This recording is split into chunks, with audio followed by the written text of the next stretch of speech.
سب سے پہلا سوال مفتی صاحب سے یہ ہے کہ کیا صحیح مسلم کی حدیث جو آپ نے کہا کہ آپ سے حوالہ بھی غلط ہوا، الفاظ بھی غلط ہوئے، حدیث صحیح مسلم میں ہے کہ آپ صلی اللہ علیہ وسلم رمضان میں یجتہدو محنت زیادہ کرتے تھے، اور محنت زیادہ کرنے کا مطلب رکعت زیادہ پڑھتے تھے، رکعات زیادہ پڑھتے تھے؟ تو سب سے پہلے تو یہ سوال ہے کہ کیا صحیح مسلم کی وہ حدیث رمضان میں زیادہ رکعات پڑھنے کی دلیل ہے؟ ہم مان لیتے کہ مفتی صاحب سے صرف الفاظ کے بیان میں غلطی ہوئی اگر یجتہدو اور یزیدو کا معنی ایک ہی ہوتا۔ حدیث میں یجتہدو کے الفاظ ہیں جن کا معنی زیادہ محنت کرنا ہوتا ہے، رکعات زیادہ کرنا نہیں ہوتا، اور زیادہ محنت کرنے کا معنی مفتی صاحب خود اپنی ویڈیو میں کر کے اسے تسلیم کر چکے ہیں، لہٰذا اس پر ہمیں کوئی دلائل دینے کی ضرورت نہیں۔ کہ دوسری حدیث میں آتا ہے کہ نبی رمضان میں جو راتوں میں محنت کرتے تھے وہ رمضان کے علاوہ میں نہیں کرتے تھے۔ لہٰذا مفتی صاحب نے جو یزیدو کا لفظ بولا ہے نا، یجتہدو کا معنی محنت زیادہ کرنا۔ اب محنت تو رکعات کو لمبا کرنے میں بھی ہوتی ہے، زیادہ دیر لمبا قیام کرنے میں بھی محنت ہوتی ہے، سب لوگوں کو پتہ ہے۔ اب یزیدو کے جو لفظ ہیں ان کو بولنے کا مقصد مفتی صاحب کا سوائے رکعات کو زیادہ کرنے کے یا لوگوں کو سمجھانے کے کہ نبی کریم صلی اللہ علیہ وسلم رمضان میں زیادہ رکعتیں پڑھتے تھے، اس کے سوا کوئی مقصد نہیں ہو سکتا، اور یہ یقیناً غلط ہے کہ یجتہدو اور یزیدو کا ایک معنی کرنا۔ مفتی صاحب نے یجتہدو کا معنی زیادہ رکعات کرنے کے لیے اہل حدیث کے برصغیر کے ایک عالم نواب صدیق حسن خان رحمہ اللہ کا حوالہ تو دے دیا۔ یہی جو حدیث ہے نا، اس کی یہ جو مسلم کی حدیث ہے، اس کی شرح میں نواب صدیق حسن نے لکھا ہے۔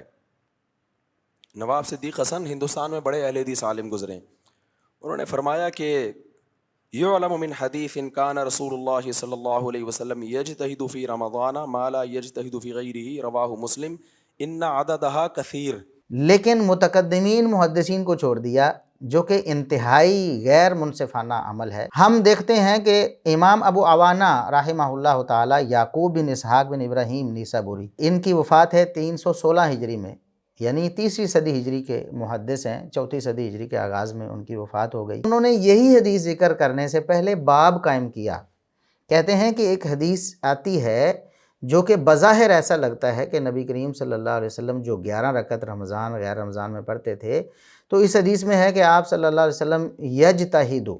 محنت زیادہ کرتے تھے۔ تو اس کا مطلب کیا ہے؟ وہ فرماتے ہیں کہ یہ حدیث اس بار کی دلیل ہے الدال علی انہ صلی اللہ علیہ وسلم ربما طول فی ہذہ الرکعات المعلومات، کہ وہی معلوم رکھتے معین رکھتے جو 11 آپ صلی اللہ علیہ وسلم رمضان غیر رمضان میں پڑھتے تھے، تو کچھ راتوں میں جب محنت زیادہ کرنا ہوتی تو آپ ان رکعات کو زیادہ کر دیتے تھے۔ کیوں؟ اذن نبی صلی اللہ علیہ وسلم لم یکن یزید فی رمضان ولا فی غیرہ علی 11 رکعۃ، کیونکہ نبی کریم صلی اللہ علیہ وسلم رمضان غیر رمضان میں 11 رکعتوں سے زیادہ نہیں پڑھتے تھے، تو لہٰذا اس یجتہدو محنت زیادہ کرنے کا مطلب رکعات زیادہ کرنا نہیں۔ مفتی صاحب، یہ امام ابو عوانہ رحمہ اللہ تعالی ہیں، متقدمین محدثین میں سے، ان کا فہم چھوڑ کے آپ کو نواب صدیق حسن خان رحمہ اللہ تعالیٰ کی ایک عبارت ملی اور اس کو آپ نے دلیل بنا لیا، کتنی ناانصافی ہے۔ علامہ انور شاہ کشمیری حنفی دیوبندی، وہ 1352 ہجری میں فوت ہوئے ہیں، وہ کیا فرماتے ہیں؟ وہ فرماتے ہیں ولا مناس من تسلیم ان تراویح کان 8 رکعات، اس بات کو تسلیم کیے بغیر کوئی چارہ نہیں۔ مفتی صاحب انور شاہ کشمیری صاحب کی بات اللہ کے لیے مان لیں، وہ سارا زور لگا کے کہتے ہیں کوئی چارہ نہیں ہمیں ملا، یہ بات تسلیم کرنا پڑ رہی ہے کہ نبی کریم صلی اللہ علیہ وسلم کی تراویح کتنی ہے؟ 8 رکعات ہے۔ ولم یثبت فی روایت من روایات انہ صلی التراویح والتہجد علی حدۃ فی رمضان، اور کسی روایت سے یہ ثابت نہیں ہوا کہ نبی کریم صلی اللہ علیہ وسلم نے رمضان میں تہجد و تراویح الگ الگ پڑھی۔ بعض لوگ یہ کہتے ہیں نا کہ تہجد اور تھی اور تراویح اور تھی، تو 8 تہجد ہے اور 12 تراویح ہے، وہ کہتے ہیں کہ ایسا ثابت نہیں ہے۔ بل طولت تراویح، بلکہ آپ صلی اللہ علیہ وسلم نے رمضان میں اور آخری عشرے میں تراویح کو اور زیادہ لمبا کیا ہے، رکعات کی تعداد بڑھائی نہیں ہے، ٹھیک ہے۔ اور وہ فرماتے ہیں وبین تراویح و تہجد فی عہدہ لم یکن فرق فی الرکعات، کہ رکعات میں نبی صلی اللہ علیہ وسلم کے دور میں تہجد و تراویح میں کوئی فرق نہیں تھا، بل فی الوقت والصفات، بلکہ لمبا وقت صرف کرنا اور اس کو لمبا کر کے پڑھنا یہ فرق تھا۔ مفتی صاحب آپ کس طرف چل پڑے ہیں؟ اس سے اگلی بات یہ ہے کہ صحیح مسلم کی پوری حدیث جب سنیں گے احباب اور پڑھیں گے تو ہر انصاف پسند شخص یہ جان جائے گا کہ مفتی صاحب نے 20 رکعت تراویح ثابت کرنے کے لیے ایک نہیں کئی غلط بیانیاں کی ہیں۔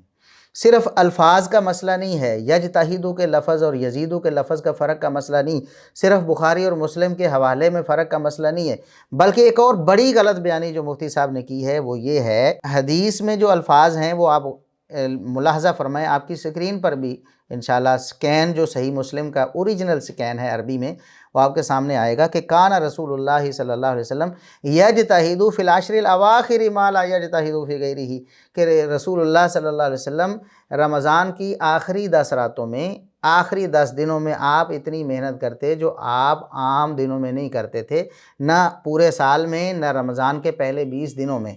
یہ حدیث ہے مفتی صاحب، اور آپ نے العشر الاواخر کی بجائے اس کو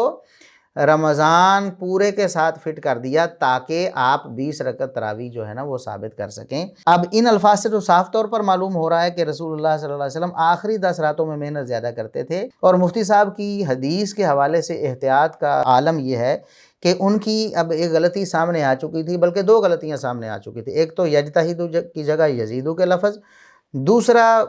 مسلم کی جگہ بخاری کا حوالہ، اور اس سے بڑی بات یہ ہے کہ جب مفتی صاحب کے سامنے اتنی بڑی بات آ گئی تو پھر بھی انہوں نے حدیث کو درخور اتنا نہیں سمجھا، بلکہ پھر بھی ایسے ہی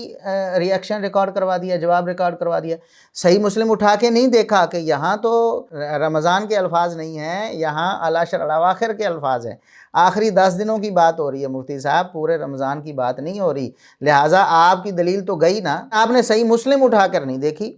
اس کا اوریجنل سکین نہیں لگایا، اس کی وجہ کیا تھی؟ اب ہم کیا کریں اور کیا سوچیں مفتی صاحب آپ کے بارے میں کہ آپ نے غلطی در غلطی کی، اور آپ نے اصل کتاب کھولنے کی پھر بھی جسارت نہیں کی، پھر بھی ہمت نہیں کی کہ اصل کتاب کھول کے دیکھیں کہ کیا ہے۔ اب یہ انتہائی تشویشناک بات ہے۔ اب جتنا بھی حسن ظن کریں، یہاں آ کر ہمیں پھر بھی ڈاؤٹ ہوتا ہے کہ مفتی صاحب 2 طرح کی غلطی آپ پہلے کر چکے تھے اور مان چکے تھے، اب صحیح مسلم پھر بھی دیکھنے کی آپ نے زحمت نہیں کی، اور پھر بھی آپ نے سکین کس کا لگا دیا؟ نواب صدیق حسن خان رحمہ اللہ تعالیٰ کی عبارت کا لگا دیا۔ چلیں انہیں تو تسامح ہو گیا نا، ایک بندہ زبانی طور پر